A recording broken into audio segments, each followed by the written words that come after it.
Assalamualaikum warahmatullahi wabarakatuh. Salam sejahtera untuk Anda semua. Selamat datang di pertemuan keempat mengenai lead time dan manajemen rantai pasok.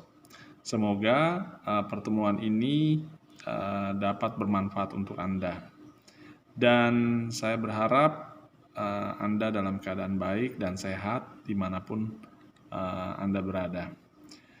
Saya telah mengirimkan beberapa material termasuk adalah modul untuk pertemuan ini yang dapat Anda gunakan untuk proses pembelajaran secara mandiri. Ya.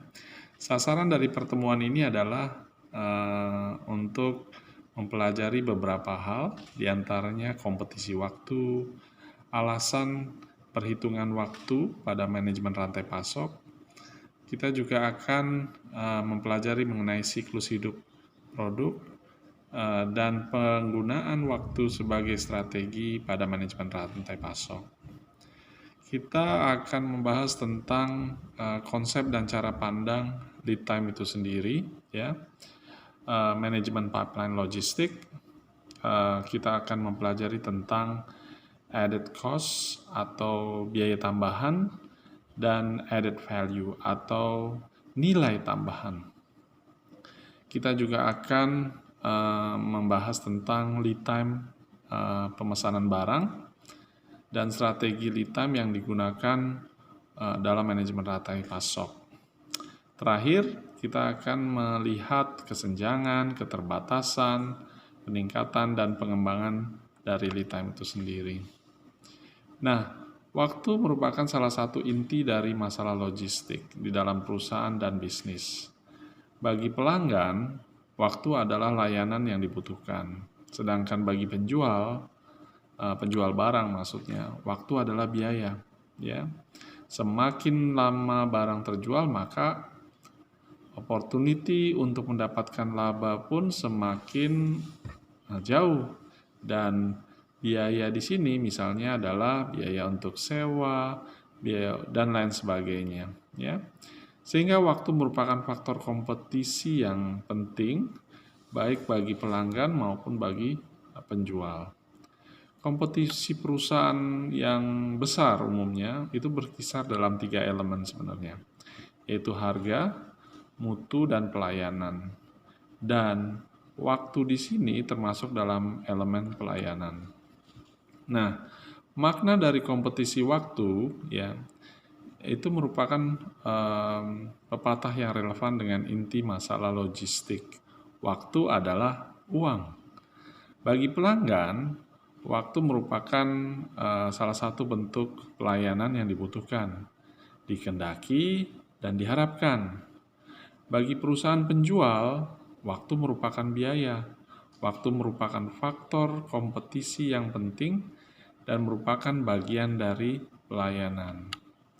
Oke, di slide Anda akan melihat bahwa faktor yang menyebabkan waktu menjadi sangat penting itu karena siklus hidup dari bisnis atau produk itu semakin singkat. Artinya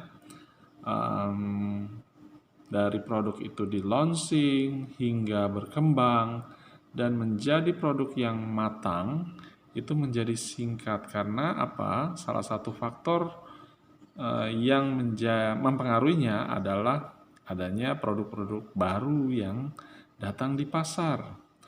Terus kemudian adanya dorongan pelanggan untuk mengurangi persediaan barang. Dan ada kemungkinan pasar terus berubah. Jadi ketergantungan dengan forecasting itu akan sangat berbahaya karena perubahan atau dinamika pasar tersebut.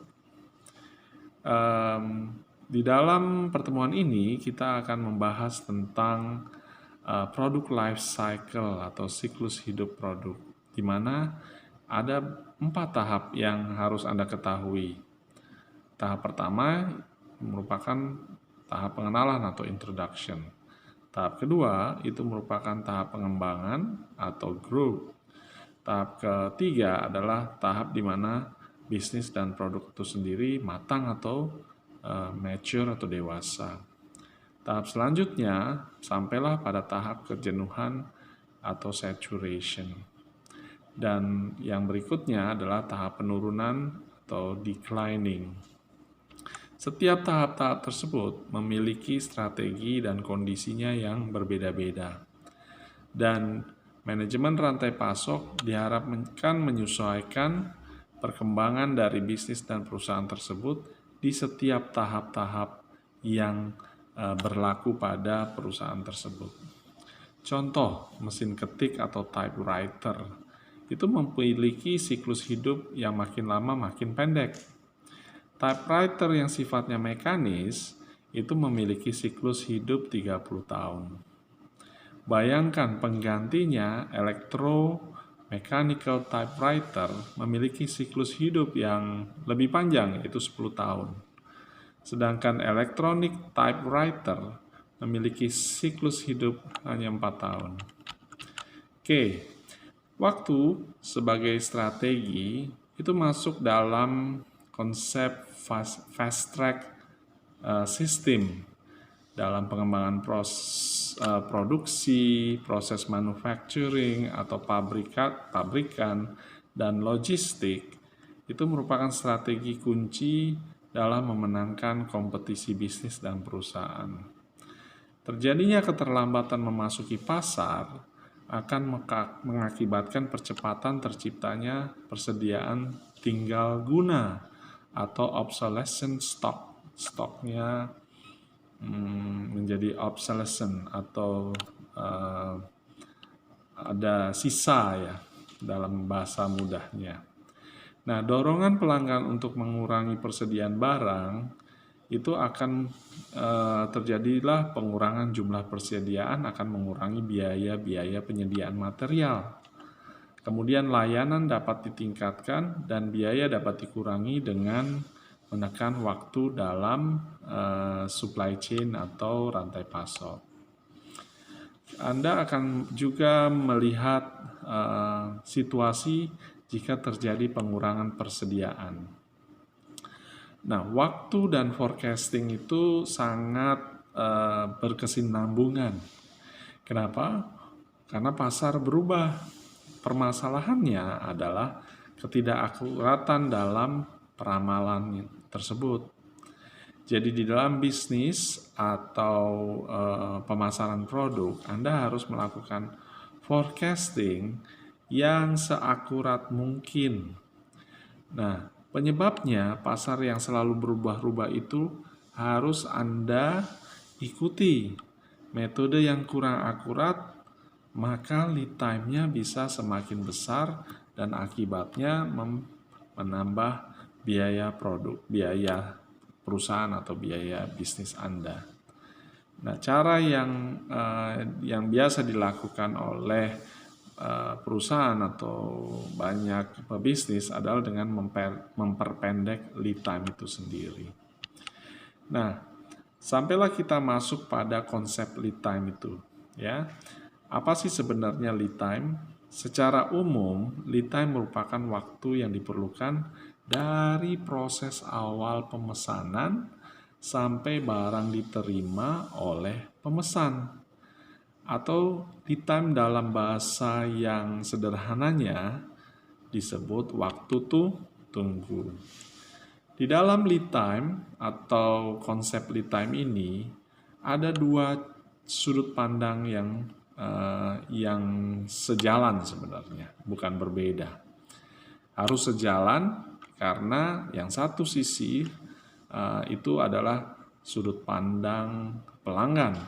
Di sisi yang lainnya, itu ada sudut pandang dari supplier atau pemasok. Nah,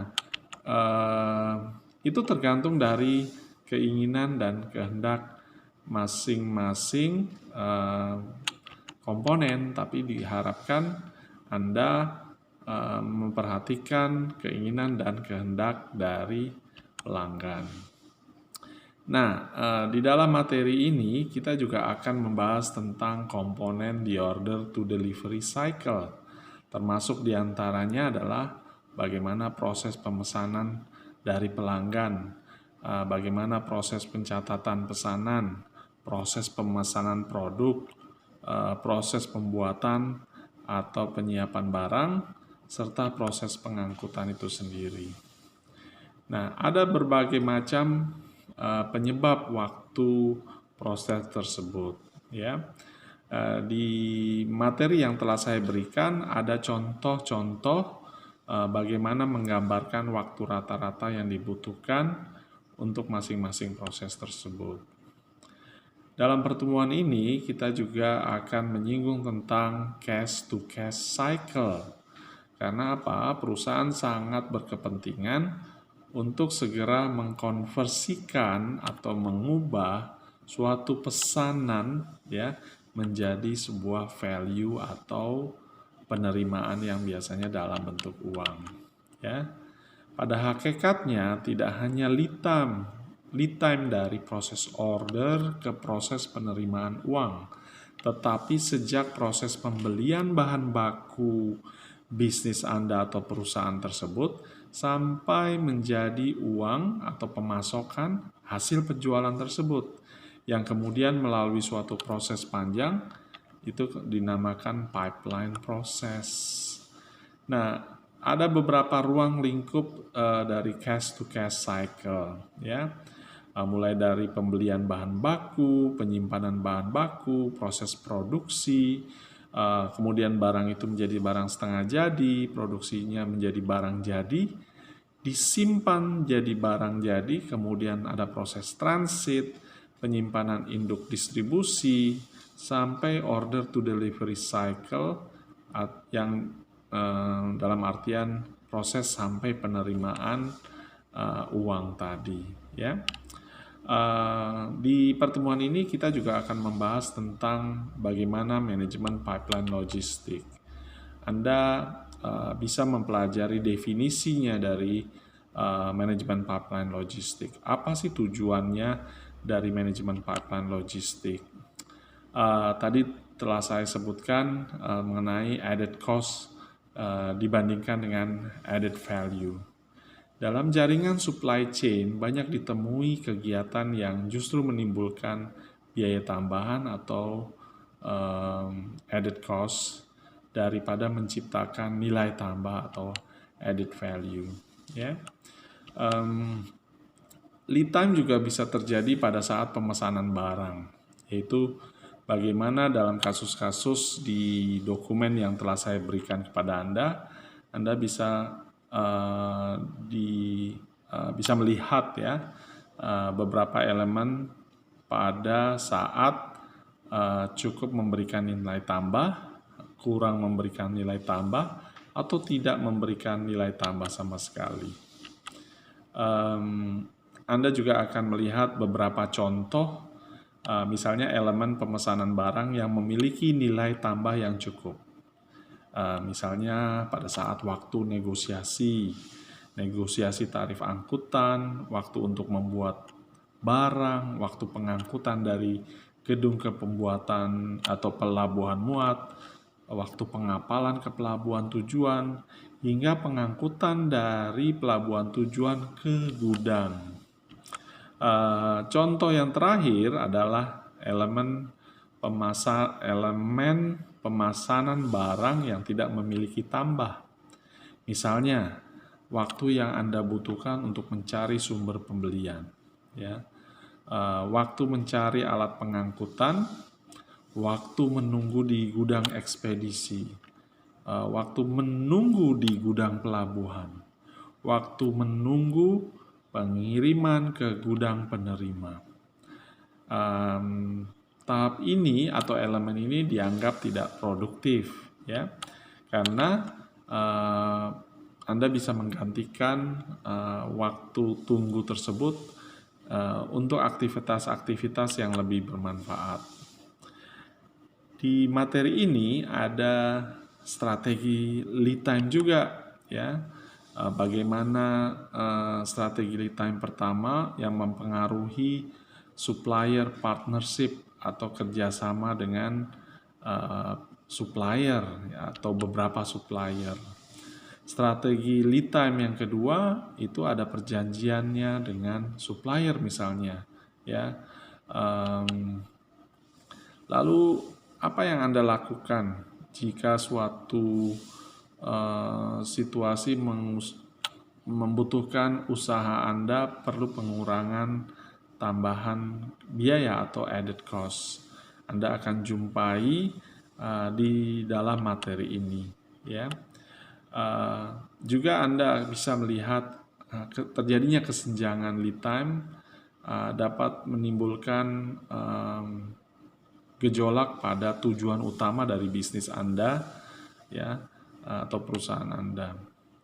Apa saja sih keterbatasan dari lead time dalam hal pengendalian pengadaan barang juga dibahas di dalam modul yang Anda terima. Bagaimana usaha meningkatkan kualitas lead time, pelayanan terutama kepada para pelanggan, ya.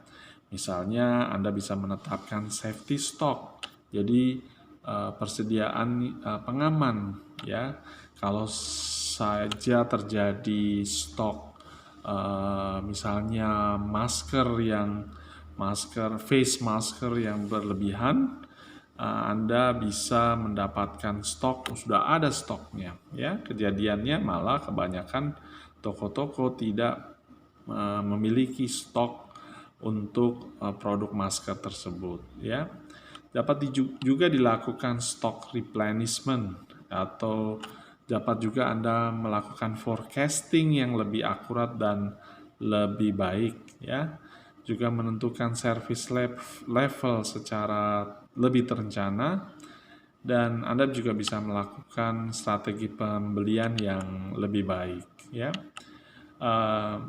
Dari sekian banyak slide ini, saya akan mengakhiri dengan hal-hal yang poin-poin yang penting bahwa lead time itu harus Anda kelola, ya, dan harus Anda kembangkan, ya. Di dalam modul ini diatur bagaimana mengelola lead time tersebut, ya.